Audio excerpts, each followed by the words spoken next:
नमस्कार दोस्तों। एक बहुत ही प्यारा सोहर का चुटकुला उठान गीत प्रस्तुत कर रहे हैं। आप लोग गीत पूरा सुनिएगा और कमेंट करके बताइएगा कि गीत कैसा लगा। अगर अच्छा लगे तो लाइक कीजिएगा, शेयर कीजिएगा। मेरे चैनल पर नए हैं तो चैनल को सब्सक्राइब कीजिएगा। अपना प्यार दुलार और आशीर्वाद दीजिएगा। आइए सुनते हैं इस प्यारे से उठान गीत को। ऊंची ऊंची बखरी कमान राम के पहरुदार के बिना, चौकीदार के बिना, थानेदार के बिना, और खिड़की पे खुली गईली से नीत सगरो धनवा लूट गईल हो।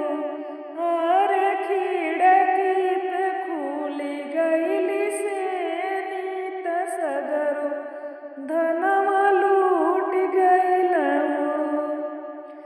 दुअर से आवेला कवन राम गरजी के बात करे तड़की के बात करे, धाना से अराज करे हो।